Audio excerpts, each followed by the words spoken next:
4 minutos e 38 segundos. Foi esse o tempo que o cérebro dele continuou ativo depois que o coração parou. Em seus últimos 278 segundos de atividade cerebral, Roberto Miller, um ateu convicto de 62 anos, gravou algo extraordinário em seu eletroencefalograma. Algo que fez 3 neurologistas renunciarem suas carreiras e um pastor questionar tudo o que pregou nos últimos 30 anos. Existe um segredo sobre a morte que está escondido nas páginas da Bíblia há mais de 2 milênios. Um segredo tão poderoso que, quando revelado, fez até cientistas céticos repensarem tudo o que acreditavam sobre a consciência humana. Em 1887, um grupo de arqueólogos descobriu um texto antigo enterrado nas areias do Egito. O conteúdo era tão perturbador que foi mantido em segredo por décadas. Sabe por quê? Porque confirmava, palavra por palavra, algo que a Bíblia já dizia sobre os mortos, mas que muitos líderes religiosos preferem ignorar. Você já se perguntou por que Jesus nunca usou a palavra morrer quando se referia aos seus seguidores? Por que ele sempre dizia dormir? E por que, mesmo assim, descreveu o rico e Lázaro totalmente conscientes após a morte? Hoje, vou te revelar um mistério que está escondido nas entrelinhas das Escrituras. Uma verdade tão profunda que vai fazer você questionar tudo que já ouviu sobre o destino eterno da alma. Aviso, o que você vai descobrir nos próximos minutos não é teoria da conspiração. São fatos documentados, evidências bíblicas e descobertas científicas que vão muito além da sua zona de conforto espiritual. Você está pronto para uma revelação que pode mudar não apenas sua visão sobre a morte, mas principalmente sobre como você escolhe viver? Ei, você já se perguntou o que realmente acontece quando fechamos os olhos pela última vez? A morte, segundo a Bíblia, é um assunto que mexe com todos nós, não é mesmo? Sabe aquela sensação de perder alguém querido e ficar se perguntando onde essa pessoa está agora? Pois é, hoje vamos desvendar juntos o que as Escrituras revelam sobre esse mistério. Olha só que interessante. Enquanto seu pastor pode ter te ensinado que a alma vai direto para o céu ou para o inferno, outros líderes religiosos dizem que os mortos estão dormindo até o juízo final. E aí, quem está certo? Vou te contar uma coisa. A resposta pode te surpreender, porque o que a Bíblia diz sobre a morte é bem diferente do que muita gente pensa. Vamos pegar, por exemplo, aquele versículo em Eclesiastes 9:5 que diz que os mortos nada sabem. Forte isso, né? Imagina só, será que quando seu tio João ou sua avó Maria partiram, eles simplesmente apagaram? Esse texto parece sugerir isso, mas calma que tem muito mais coisa pra gente descobrir. Sabe aquela história de que os mortos estão conscientes ou dormindo? Então, o Salmo 146:4 joga mais lenha nessa fogueira quando fala que os pensamentos da pessoa morrem junto com ela. Mas vou te fazer pensar. Se você está assistindo isso agora, é porque essa questão também te incomoda, não é? A gente precisa ir mais fundo. E quando Jesus falou de Lázaro, ele disse que o cara estava dormindo, mas depois explicou na lata: Lázaro está morto. Por que Jesus usaria essa comparação com o sono? Será que ele estava nos dando uma dica importante sobre o destino dos mortos na Bíblia? Fica comigo, que isso vai ficar ainda mais interessante. O julgamento final, segundo a Bíblia, é outro ponto que precisa entrar nessa conversa. Pensa comigo, se existe um juízo final, o que acontece com a gente entre a hora que morre e esse grande dia? As almas no céu já estão curtindo a eternidade ou tem algo mais rolando? Muita gente nunca parou para pensar nisso. E aquelas histórias de experiências de quase morte? Todo mundo conhece alguém que passou por isso, não é verdade? Pessoas que dizem ter visto um túnel de luz, encontrado parentes falecidos. Como é que a gente encaixa isso com aquela ideia do sono da alma? Tô te fazendo pensar, né? O mistério dos mortos é algo que mexe com nossa cabeça. Principalmente quando perdemos alguém próximo. A gente fica ali, olhando para o céu, querendo saber se nosso ente querido está bem, se está nos vendo, se está consciente em algum lugar. E sabe aquela história do rico e Lázaro? Ela vai nos ajudar a entender melhor tudo isso. Agora vem aquela história que todo mundo conhece, mas poucos realmente entenderam. A parábola do rico e Lázaro é tipo aquele filme que você precisa assistir mais de uma vez para pegar todos os detalhes. E olha, tem muito detalhe interessante que a maioria dos pregadores nem menciona quando fala sobre o destino eterno das pessoas. E imagina só a cena. De um lado, um cara podre de rico, daqueles que só usava roupa de grife da época, vivia em festa.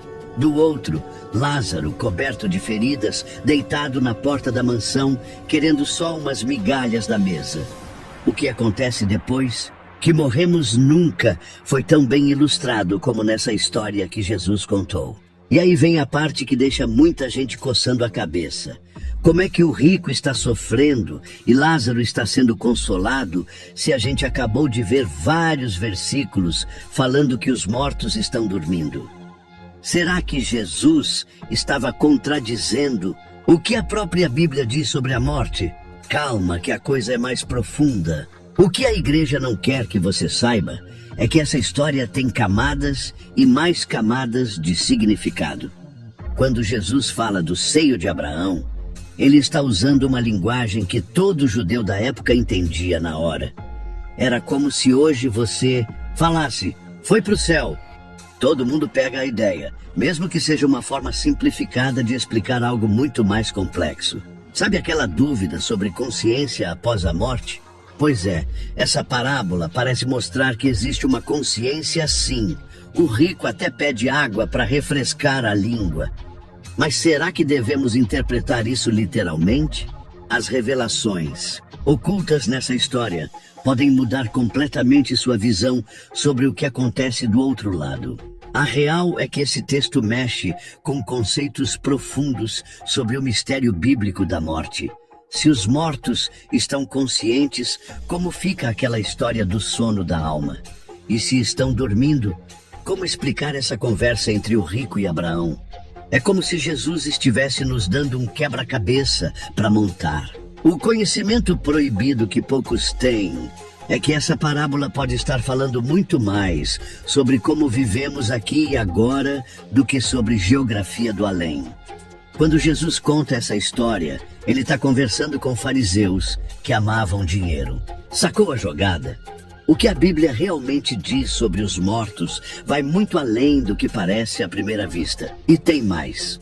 Essa história abre uma porta para a gente entender melhor o que os textos apócrifos, como o livro de Enoque e Suns Esdras, dizem sobre o destino das almas. Será que esses escritos antigos podem nos ajudar a decifrar esse mistério que Jesus apresentou? Continue comigo que a coisa vai ficar ainda mais interessante. Sabe aquela sensação de curiosidade que bate quando você pensa sobre o que acontece depois que a gente morre? Pois é, hoje vamos falar sobre algo que todo mundo quer saber, mas poucos têm coragem de perguntar. O que acontece após a morte é um mistério que tira o sono de muita gente, principalmente quando pensamos nos nossos entes queridos.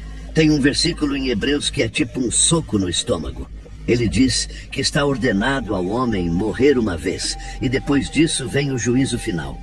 Mas espera aí, e esse depois? Quanto tempo é isso? Será que é tipo aquela fila de banco que parece uma eternidade ou tem algo acontecendo enquanto a gente espera?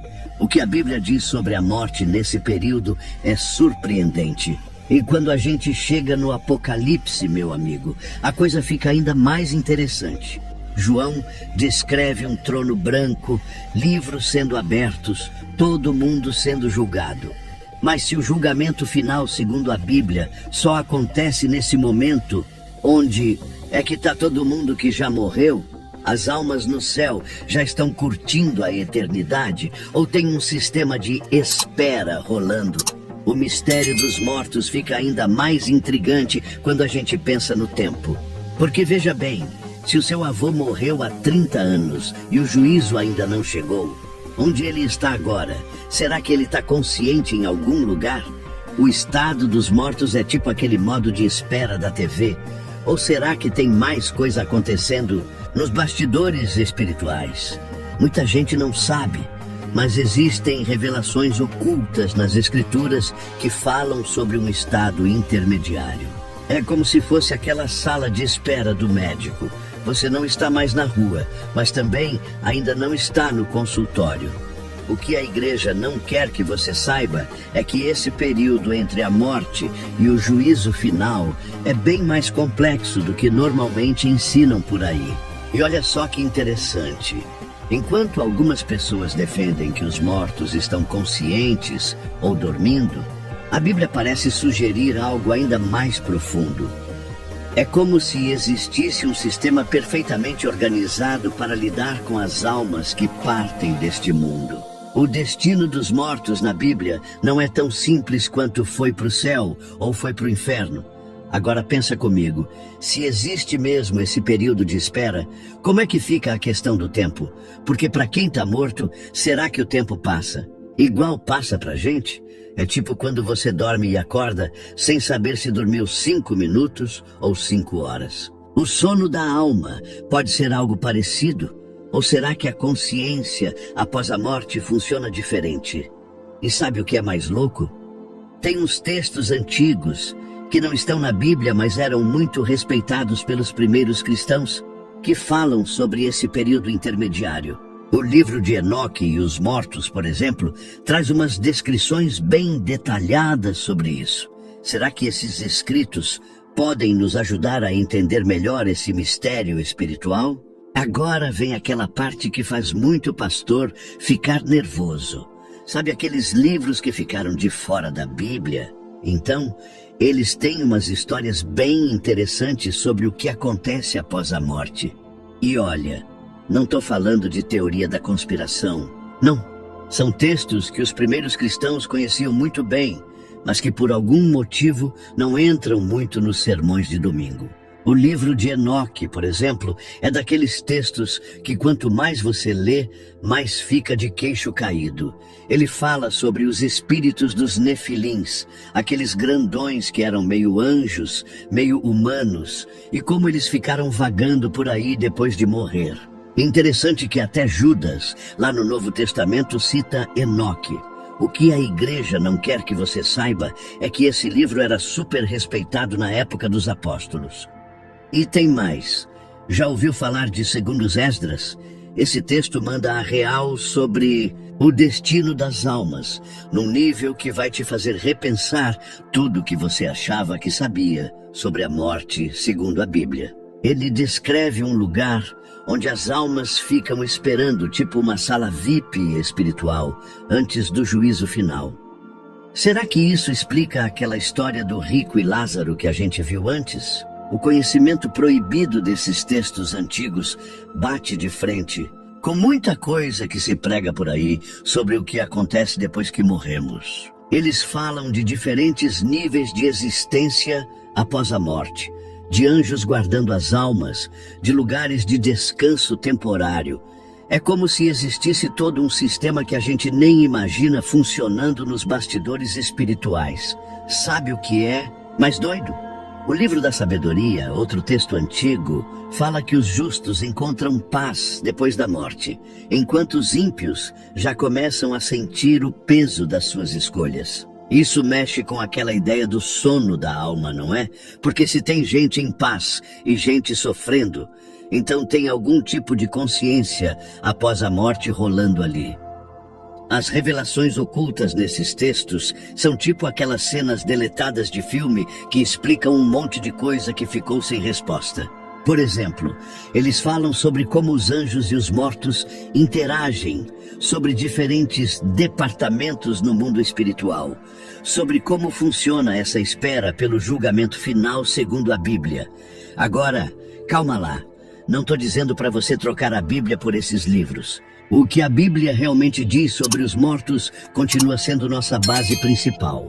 Mas esses textos são como aquelas conversas de bastidor que ajudam a gente a entender melhor o contexto todo.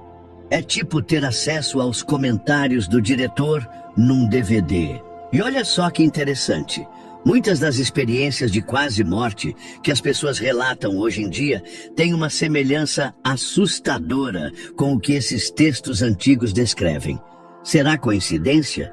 Ou será que esses escritores antigos sabiam de algo que a gente está redescobrindo só agora? A verdade sobre a morte pode ser muito mais fascinante do que imaginamos. Já reparou como tem aumentado o número de pessoas contando suas experiências de quase morte? E não estou falando só do seu tio, que diz que viu uma luz no fim do túnel.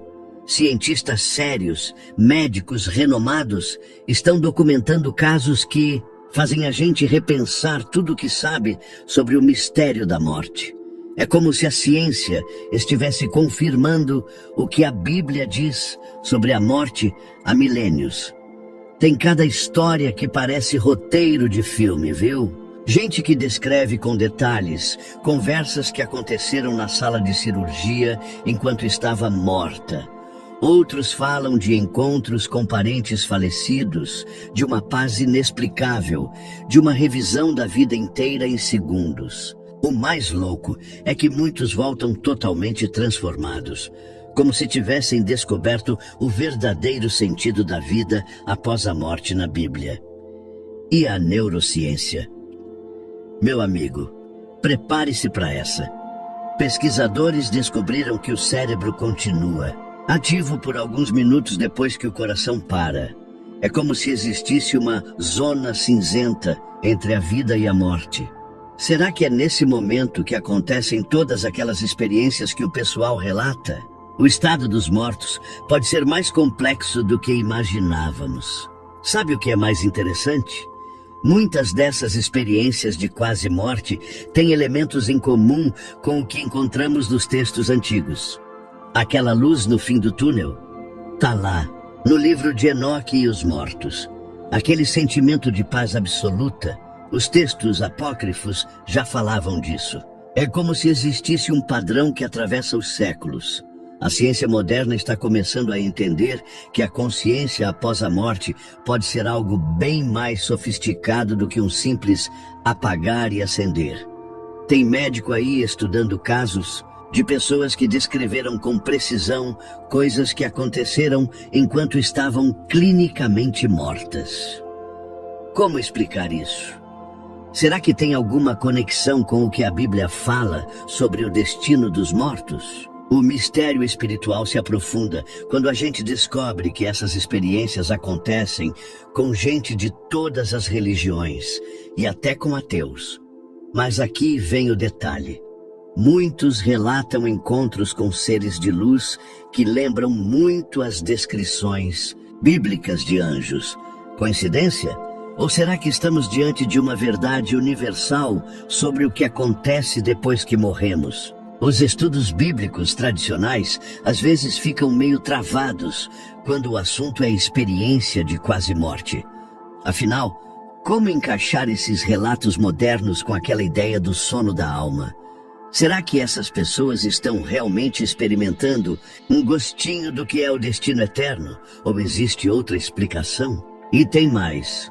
Alguns cientistas estão estudando casos de pessoas que tiveram visões compartilhadas no momento da morte de um ente querido.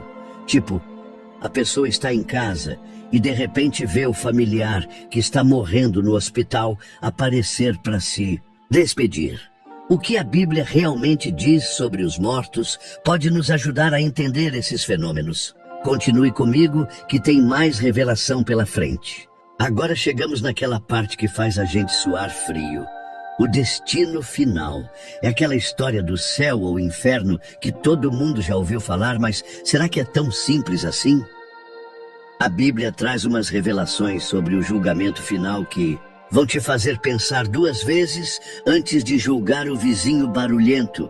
Lembra daquela passagem em Mateus, onde Jesus fala de separar as ovelhas dos bodes? Pois é, o destino eterno parece ser uma coisa séria. Mas olha só que interessante. Não é só uma questão de ter feito mais coisas boas ou ruins. Jesus fala de gente que nem sabia que estava servindo a Ele quando ajudava os outros. É como se nossas ações tivessem um peso que a gente nem imagina. E aí tem aquele versículo bombástico no Apocalipse, falando de um lago de fogo para os covardes, incrédulos e pecadores. Dá até um frio na espinha, né? Mas antes de sair por aí, condenando todo mundo, pensa comigo, e se esse fogo for mais uma metáfora para a purificação do que um churrasco eterno? O que a Bíblia diz sobre a morte e o julgamento pode ser bem mais profundo do que parece. Sabe o que é mais louco? Tem gente que acha que o inferno e céu na Bíblia são lugares físicos, com endereço e tudo. Mas e se for mais um estado de ser? Tipo, você já deve ter conhecido gente que parece estar vivendo um inferno aqui mesmo, e outros que irradiam uma paz de outro mundo. Será que o destino dos mortos na Bíblia tem mais a ver com quem a gente se torna do que para onde a gente vai? A questão da consciência após a morte ganha outra dimensão quando a gente pensa no julgamento final. Porque veja bem, se existe um momento de prestação de contas, isso não implica que mantemos nossa identidade e memórias. É como se o mistério dos mortos fosse se desenrolando em camadas, cada uma mais profunda que a outra. E tem mais. Já parou para pensar que a ideia de céu e inferno mexe com o nosso senso de justiça? A gente quer que o cara mal pague pelo que fez e que o bonzinho seja recompensado. Mas e quando a linha entre o bem e o mal não é tão clara? O que acontece depois que morremos pode ser um processo bem mais complexo do que simplesmente carimbar aprovado ou reprovado na nossa ficha. Agora vem cá. Se o destino eterno depende das nossas escolhas aqui, isso não muda completamente a forma como a gente vive? É como se cada decisão, cada palavra, cada pensamento tivesse um peso na balança cósmica. O que a igreja não quer que você saiba é que essa responsabilidade pode ser assustadora, mas também incrivelmente libertadora. No fim das contas, toda essa conversa sobre o que acontece após a morte nos leva a uma pergunta crucial. Como estamos? Vivendo agora? Porque seja lá o que nos espera do outro lado, parece que nossas ações aqui têm um impacto eterno. E aí, meu caro, você está preparado para encarar essa realidade de frente? Chegamos ao fim dessa jornada incrível pelos mistérios do além. Mas será que é realmente o fim? Ou será que é só o começo de uma nova forma de enxergar a vida e a morte? Pensa comigo, depois de tudo que você descobriu hoje, como é que você vai encarar a vida daqui para frente? Será que aquela discussão boba com o vizinho ainda vale a pena? Ou aquela preocupação excessiva com coisas materiais faz sentido diante da eternidade? Vou te fazer umas perguntas e quero que você responda honestamente para si mesmo. Se você morresse hoje, estaria em paz com o seu destino eterno? As suas ações, seus pensamentos, suas escolhas diárias estão te levando para o caminho que você quer seguir na eternidade? E tem mais, como é que você vai tratar as pessoas ao seu redor sabendo que cada ação pode ter um impacto eterno? Será que não está na hora de perdoar aquela pessoa que te magoou? Ou de estender a mão para quem precisa de ajuda? Olha, não quero te assustar, mas também não posso deixar de ser direto. O que você faz hoje ecoa na eternidade. Cada decisão, cada palavra, cada gesto de amor ou de ódio está construindo o seu destino eterno. Não dá para ficar em cima do muro, meu amigo. Mas sabe o que é mais incrível? Você tem o poder de mudar o rumo da sua história agora mesmo. Não precisa esperar até amanhã, até domingo, até o ano novo. O momento de transformação é agora. E aí, está disposto a viver uma vida que faça diferença não só aqui, mas também na eternidade? Está pronto para encarar cada dia como uma oportunidade de construir um destino eterno incrível? Se esse vídeo te impactou, não guarda só para você. Compartilha com aquele amigo que está precisando de uma luz, de uma direção na vida. Quem sabe você não muda o destino eterno de alguém hoje? E olha, se você quer continuar essa jornada de descobertas incríveis sobre os mistérios da vida, da morte e da eternidade, não esquece de se inscrever no canal e ativar as notificações. Tem muito mais revelação bombástica vindo por aí, e eu não quero que você perca nada. Valeu por embarcar nessa viagem comigo. Até o próximo vídeo e lembra, viva cada dia como se fosse eterno, porque de certa forma é.